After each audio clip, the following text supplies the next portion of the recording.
Hey, you, welcome back to Medium with the Mic. I'm Kari, owner of Sacred Whisper Studio. Today's topic is just a little sticky, and I'm going to start today with something that maybe feels uncomfortable, but hang with me. So, every single human being on this earth has experienced trauma. Every one. You're not special. There is no exception, except maybe there is. Perhaps a child who passed in innocence before the weight of this world could reach them. But for the rest of us, trauma is not the exception.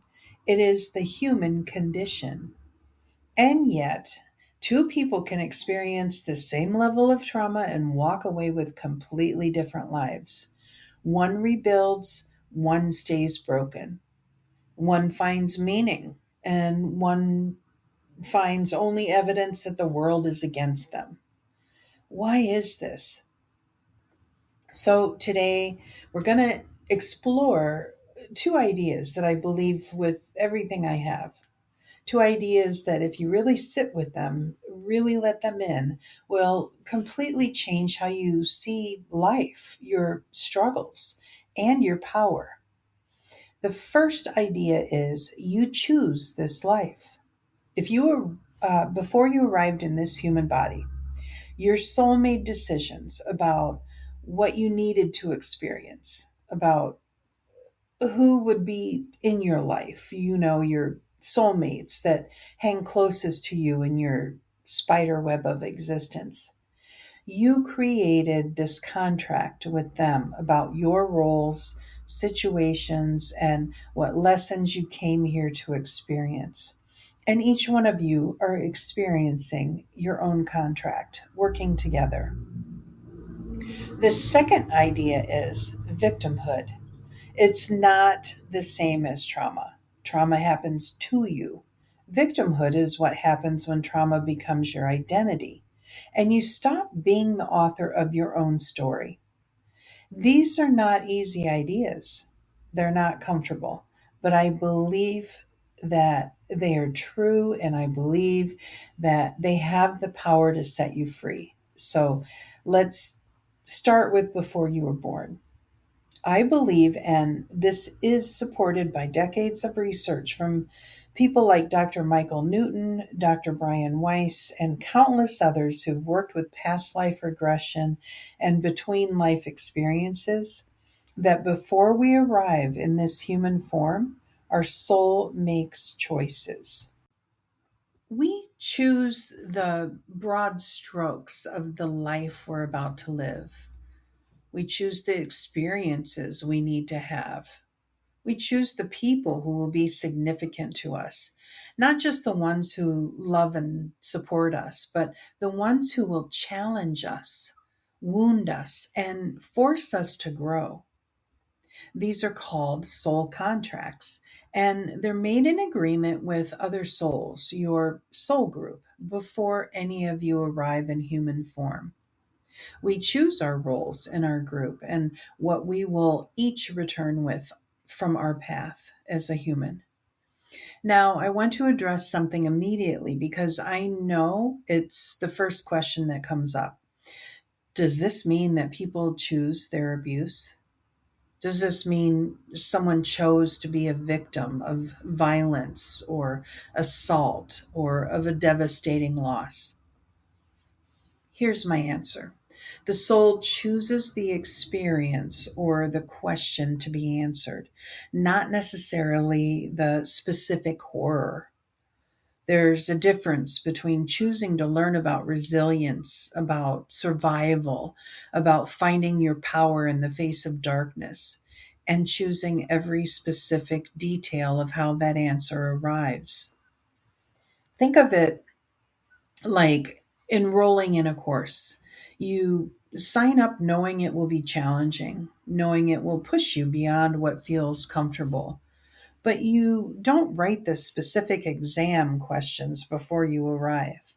The curriculum is shaped by the human experience itself, by free will, by the choices of others, by the beautiful terrible unpredictability of life in a physical body.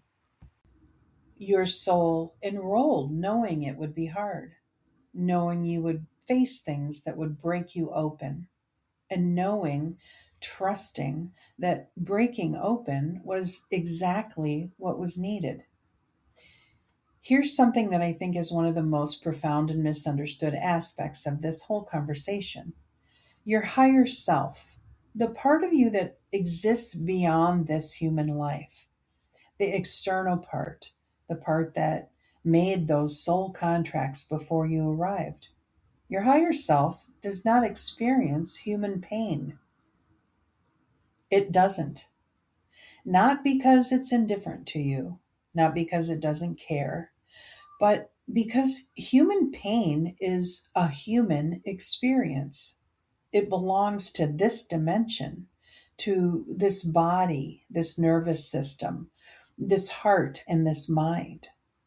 When we come to human form as a speck of our higher self, we return with an incredible understanding, an answer, an experience.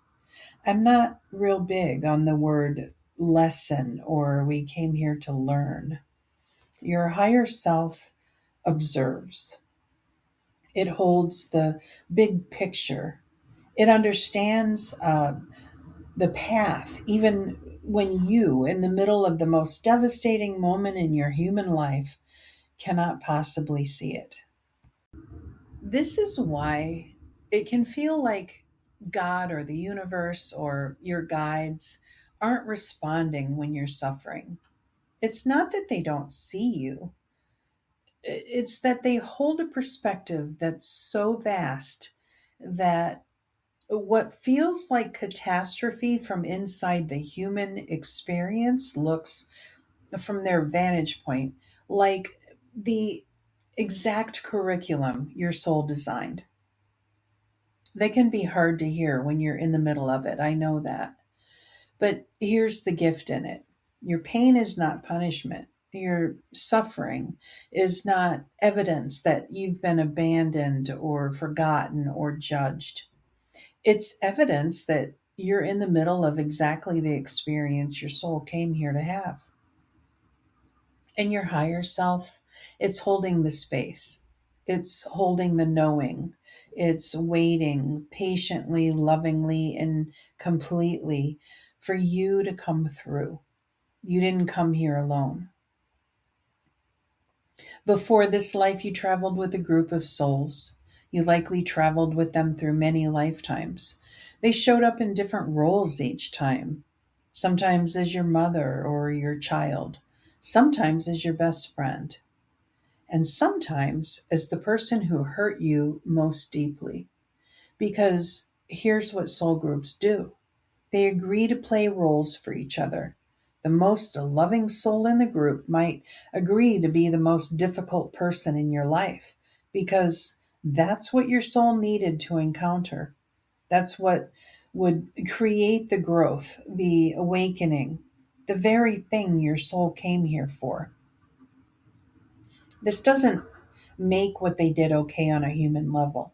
Pain is real, harm is real, and people are still accountable for their choices. But on a soul level, there was an agreement. And understanding that agreement, even dimly, even partially, can be one of the most liberating things you can ever do. It shifts the question from why did this happen to me to what was I meant to learn from this? And that shift, that single pivot in perspective, is the difference between a victim and a survivor, between someone trapped in their story and someone who becomes the author of it. Now, I want to talk about something that I know is going to land differently for different people. And I want to say up front, I'm saying this with complete compassion because I've seen this pattern in people that I love, and I've seen the devastation it creates. There, there's a difference between experiencing trauma and building a life around being a victim of it. Trauma happens to you, It is real. It is painful. It leaves marks on your body, your nervous system, your relationships, your sense of self. No one who has experienced genuine trauma should ever be told that what happened to them wasn't real or wasn't devastating. But victimhood, the identity of being a victim, that is something different. And it is something that, once it takes root, can shape every single experience you have for the rest of your life. Here's how it works. When we're in pain, we look for evidence that confirms our experience. And that's not a character flaw, it's how the human brain operates. It's called confirmation bias. And when the story we've built around ourselves is, I am someone bad things happen to, our brain becomes extraordinarily good at finding proof of that story everywhere we look. The relationship that ended confirms it. The job that didn't work out confirms it. The friend who let us down confirms it. Every difficulty becomes more evidence that we are helpless, that the world is against us, that there's no point in trying because something will always go wrong. And here's the painful truth: that thinking creates the reality. Not because the universe is punishing you, not because you deserve bad things, but because the energy you bring to your life, the expectation you carry, the story you tell, shapes what you attract, what you notice, what you create. Negative thinking is not just a mood, it's a frequency, and like attracts like. I have seen people, beautiful, capable, worthy people, who have cultivated an entire life of victimhood, not consciously, not with any desire to suffer, but because somewhere along the way the victim identity became safer than the alternative. Because being a victim means it's never your fault. It means you don't have to take risks. It means you have an explanation for every failure that doesn't require you to look at yourself. And I say this with love. That is not living. That is hiding inside a story. Here is the question I want you to sit with and not answer immediately, just sit with. What would your life look like if nothing that happened to you was happening to you, but for you? What if the relationship that destroyed you was teaching you your own worth? What if the job you lost was redirecting you towards something your soul actually came here to do? What if the person who hurt you most was playing a role your soul specifically requested because the lesson they forced you to learn was the one you most needed? This doesn't erase the pain, it doesn't excuse the harm. It doesn't mean you skip the grief or the anger or the healing process. All of that is real and necessary and sacred. But it changes the meaning of what happened. And meaning is everything. Viktor Frankl, a psychiatrist who survived the Nazi concentration camps, wrote that the last of human freedoms is the ability to choose one's attitude in any given set of circumstances. He watched people in the most horrific conditions imaginable find meaning, find purpose, find a reason to survive. And he watched others in the same conditions give up entirely. The difference was not what happened to them, the difference was the meaning they made of it. You have that freedom right now with whatever you've been through. So, how do you actually do this? How do you move from victim to author, from passenger to driver? It starts with one question asked honestly. Am I telling the story because it's true or because it's safe? Because sometimes we hold on to our wounds not because they still bleed, but because they've become our identity, our explanation, our reason. And letting go of them feels like losing ourselves, even though what we'd actually be losing is a cage. The next step is radical responsibility, not blame, responsibility. There's a difference. Blame says it's your fault. Responsibility says, regardless of what happened, I'm the only one with the power to change what comes next. You cannot change what was done to you. You cannot rewrite the past, but you can right now in this moment choose what your story means and where it goes from here. And the final step is gratitude. And I know that word can feel offensive when you're in pain, but gratitude, even for the hardest things, especially for the hardest things, is the single most powerful frequency shift available to human beings. It is the fastest way to move from contraction to expansion, from closing down to opening up. Not gratitude that it happened, gratitude for who you became because it did. You chose this life. Not every detail, not every horror, but the broad strokes, the path, the players. The soul came here knowing it would be challenged, broken open, pushed to its edges.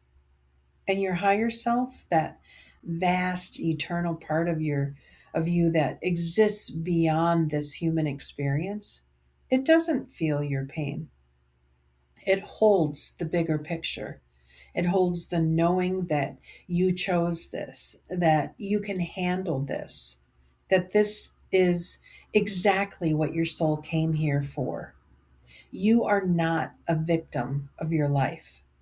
You are the author of it. And the moment you pick up that pen, the moment you stop waiting for circumstances to change and start deciding what your story means, that's the moment everything shifts. That is the moment you stop being afraid of your own life. And that is the moment you start actually living it.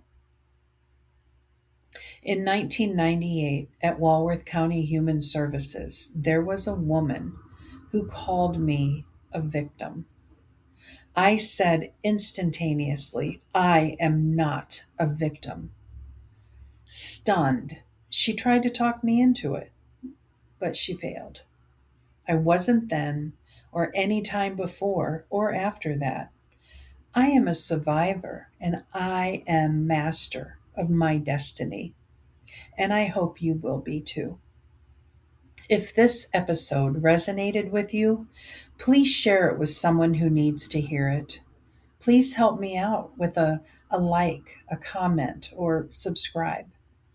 You can visit my website, sacredwhispers1111.com, to read about me, get the latest episodes, sign up for emails, and more. Until next time, keep listening to those whispers of wisdom.